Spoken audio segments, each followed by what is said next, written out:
that extreme poverty has, by and large, been eradicated in China. And it's real. I've traveled all over China during 7 years. The results are obvious.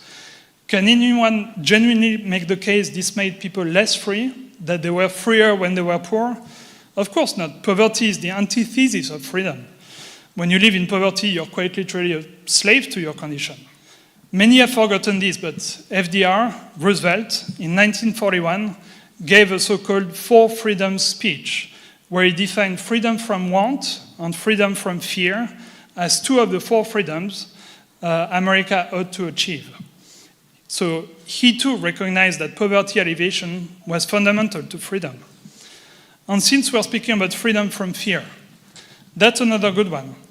Let's ask ourselves a simple question. Do people feel free to walk alone anywhere in America at any time of the day or night? Do people have this freedom? Well, this freedom, by and large, does exist in China. The statistics are absolutely incredible. You're 70 times more likely to be victim of a violent crime in the US than you are in China. It's a very, very safe country. So this freedom from fear does exist.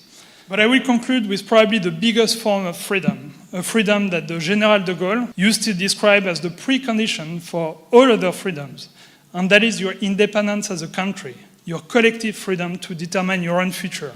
China is unarguably the freest country in the world in that regard, as it cannot be even remotely considered as being anyone's vassal state, and it just doesn't do military alliances. It doesn't have any.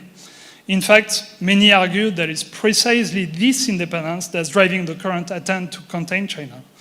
So this high level of sovereignty allows China to focus on internal development and to maintain its freedom of action on the international stage.